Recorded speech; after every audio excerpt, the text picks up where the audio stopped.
सिंध समेत सॼे मुल्क में आम चूंडुनि लाइ पोलिंग जो अमल जारी आहे।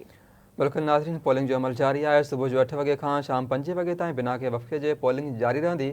सिक्योरिटी लाइ पुलिस ऐं रेंजर्स जा अहलकार मुक़ररु कया विया आहिनि। फ़ौज खे स्टैंड बाय रखियो वियो आहे। 12 करोड़ 85 लख 85 हज़ार 760 वोटर्स पंहिंजी राय जो हक़ इस्तेमालु कंदा। क़ौमी असेंबली जे 265 सीटुनि ते 5254 उम्मीदवार हिसो वठी रहिया आहिनि।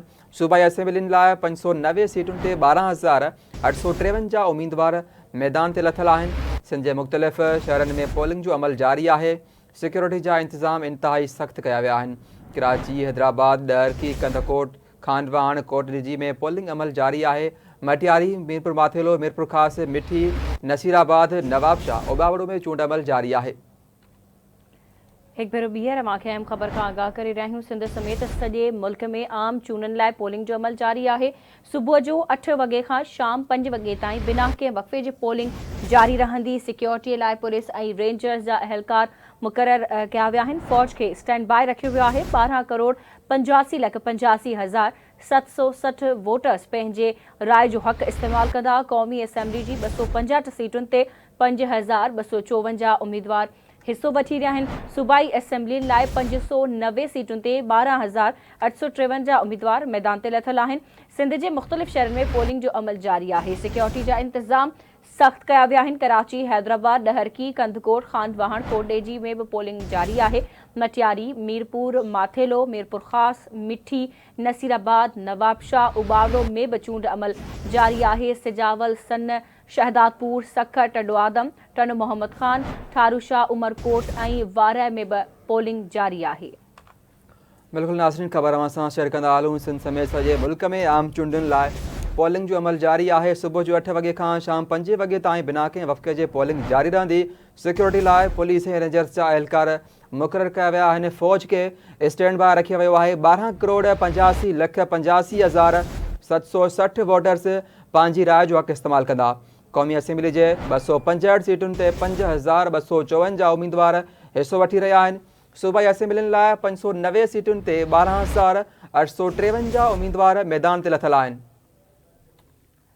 तफ़सील मालूम कंदासीं। असां सलाइन ते मौजूदु आहे कंबर मां आवाज़ न्यूज़ रिपोर्टर हाकिम ख़ासखेली। जी हाकिम, ॿुधाइजो कंबर में छा सूरत हाल आहे? वोटिंग जो अमल जारी आहे। वोटर्स जो टर्न आउट कीअं ॾिसण में अची रहियो आहे?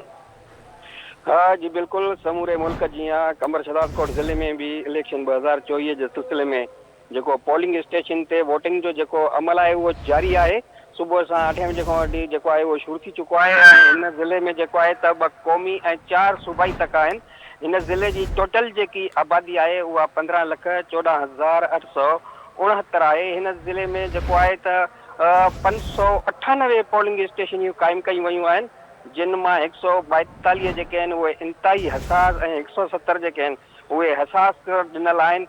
कंबर मां तव्हांखे ॿुधाईंदुमि, कंबर शहदादकोट ज़िले जे 2 क़ौमी ऐं 4 सूबाई तकनि NA 196, NA 197 ऐं PS 14 ऐं PS 15 ऐं PS 16 PS 17 ते 8,20,458 वोटर जेके आहिनि त पंहिंजे वोट जो हक़ इस्तेमालु कंदा। सिक्योरिटी जे लिहाज़ खां जेको आहे त 3,123 पुलिस अहलकार जेके आहिनि त उहे ज़िले जी पोलिंग ते मुक़ररु कया विया आहिनि, जिन में 150 जेके आहिनि उहे रेंजर्स जा जवान आहिनि ऐं 480 पाक फौज जा जवान जेके आहिनि उहे ड्यूटी सर अंजाम ॾींदा। वोटरनि जो जेको टर्न आउट जेको आहे उहो हिन वक़्त ताईं जेको आहे तमामु स्लो आहे ऐं पोलिंग ते जेकी तमामु रश जेकी आहे उहा नज़र नथी अचे ऐं काफ़ी पोलिंग ते जेको आहे त माण्हुनि जी जेकी रश आहे उहा तमामु घटि आहे ऐं एकड़ बेकड़ जेको माण्हू फ़िलहाल त हिन वक़्त ताईं जेको आहे उहो अचनि पिया ऐं पोलिंग स्टेशन ते का बि अहिड़ी ॿाहिरि रश नज़र न पई नज़र अचे। जी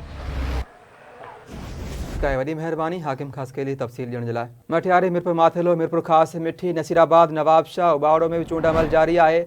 सिजावल, सन, शहदादपुर, सखर, टंडो आदम, टंडो मोहम्मद ख़ान, ठारूशाह, उमरकोट ऐं वारह में पोलिंग जो अमल जारी आहे। सॼी सिंध में मुल्क में आम चूंडुनि जे लाइ पोलिंग जो अमल जारी आहे। सुबुह जो 8 वगे खां शाम 5 वगे ताईं बिना कंहिं वक़्फ़े जे पोलिंग जारी रहंदी। सिक्योरिटी लाइ पुलिस ऐं रेंजर्स जा अहलकार मुक़ररु कया विया आहिनि, जॾहिं त फ़ौज खे बि स्टैंड बाय रखियो वियो आहे। 12 करोड़ 85 लख 85 हज़ार 760 वोटर्स पंहिंजी राय जो हक़ इस्तेमालु कंदा। क़ौमी असेंबली जे 265 सीटुनि ते 5254 उम्मीदवार हिसो वठी रहिया आहिनि। सूबाई असेंबलियुनि लाइ 590 सीटुनि ते 12,853 उम्मीदवार मैदान ते लथियल आहिनि। सिंध जे मुख़्तलिफ़ शहरनि में पोलिंग जो अमल जारी आहे। सिक्योरिटी जा इंतज़ाम इंतहाई सख़्त कया विया आहिनि। कराची, हैदराबाद, डहरकी, कंधाकोट, खानवान, कोट डीजी में पोलिंग अमल जारी आहे। मटियारी, मीरपुर माथेलो, मीरपुर ख़ास, मिठी, नसीराबाद, नवाबशाह, उबावड़ में चूंड अमल जारी आहे। सिजावल, सन, शहदादपुर, सखर, टंडो आदम, टंडो मोहम्मद खान, ठारूशाह, उमरकोट ऐं वारहे में भी पोलिंग अमल जारी आहे। एक भेरो ॿीहर अव्हांखे अहम ख़बर खां आगाह करे रहिया आहियूं। अॼु सॼे मुल्क में आम चूंडनि जो सिलसिलो जारी आहे। आम चूंडनि जे लाइ पोलिंग जो अमल जारी आहे। सुबुह जो 8 वॻे खां शाम 5 वॻे ताईं पोलिंग जो अमल बिना कंहिं वक़्फ़े जे जारी रहंदो। सिक्योरिटी जा इंतज़ाम सख़्त कया विया आहिनि। पुलिस ऐं रेंजर्स अहलकारनि खे मुक़ररु कयो वियो आहे। फ़ौज खे स्टैंड बाय ते रखियो वियो आहे। तव्हांखे ॿुधायूं त 12,85,85,760 वोटर्स पंहिंजे वोट जो हक़ इस्तेमालु कंदा। क़ौमी असेंबली जी 265 सीटुनि ते 5,254 उम्मीदवार हिसो वठी रहिया आहिनि। सिंध जे मुख़्तलिफ़ शहरनि में पोलिंग जो अमल जारी आहे।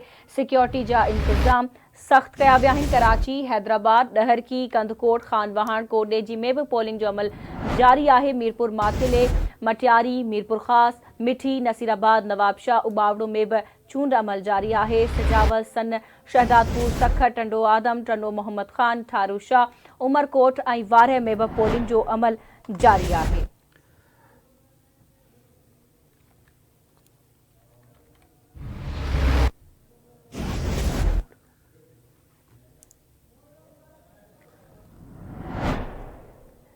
तफ़सील ॿुधाइण जे लाइ असां लाइन ते मौजूद आहे सखर में आवाज़ न्यूज़ रिपोर्टर मोरड़ो महर।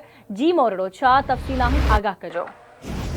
जी बिल्कुल, आम चूंडुनि में सखर ज़िले जे जेको आहे क़ौमी ऐं सूबाई असेंबली जे तकंदे सीटुनि ते जेको आहे पोलिंग जो अमल जेको आहे उहो जारी आहे। आम चूंडुनि जे हवाले सां सखर में जेको आहे NA-201 ते जेको आहे पीपल्स पार्टीअ जो उम्मीदवार सैयद खुर्शीद अहमद शाह ऐं उन सां मुक़ाबले में JUI जो मोहम्मद सालिह इंठड़ जेको आहे चूंड वेही रहियो आहे। ऐं NA-200 ते पीपल्स पार्टी जो जेको उम्मीदवार आहे नौमान इस्लाम शेख ऐं उन सां मुक़ाबले में GDA जो उम्मीदवार आहे दीदार जतोई, उहो बि पंहिंजे जेको आहे मुक़ाबले में उन सां मैदान ते लथल आहे। अहिड़ी तरह सां PS-22 पनवा किला आहे जिते पीपल्स पार्टी उम्मीदवार जाम इकराम लाइ धारे जो सां JUI जो उम्मीदवार आहे मुबीन बुलो, उहो उन सां जेको आहे मुक़ाबले में जेको आहे पंहिंजी क़िस्मत आज़माए रहियो आहे। अहिड़ी तरह सां PS-24 जेका सखर शहर जी आहे उन पीपल्स पार्टी उम्मीदवार फरूख शाह उन सां मुक़ाबले में आज़ाद उम्मीदवार मुबीन जतोई जेको आहे उहो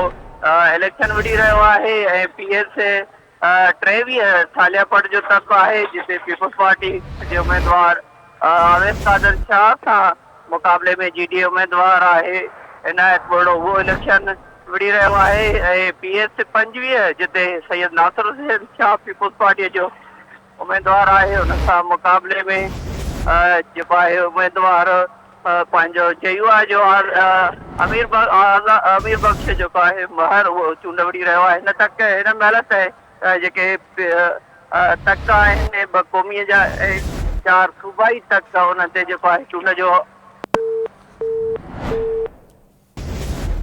ठीक है मोरड़ो महर, अव्हांजी वॾी महिरबानी अपडेट करण लाइ। नाज़िन, अव्हांखे हिकु भेरो ॿीहर ॿुधाए रहिया आहियूं त सिंध समेत सॼे मुल्क में आम चूंडनि जे लाइ पोलिंग जो अमल जारी आहे। पोलिंग जो अमल सुबुह 8 वॻे खां शुरू थियो आहे जेको शाम जो 5 वॻे ताईं बिना कंहिं वक़्फ़े जे जारी रहंदो। सिक्योरिटी जे लाइ पुलिस रेंजर्स जा अहलकार मुक़ररु कया विया आहिनि जॾहिं त फ़ौज खे बि स्टैंड बाय ते रखियो वेंदो। मुल्क जे मुख़्तलिफ़ शहरनि में वोटिंग जो अमल जारी आहे। अव्हांखे ॿुधायूं त 12,85,85,760 पंहिंजे वोट जो हक़ इस्तेमालु कंदा। क़ौमी असेंबली जी 265 सीटुनि ते 5,254 उम्मीदवार हिसो वठी रहिया आहिनि।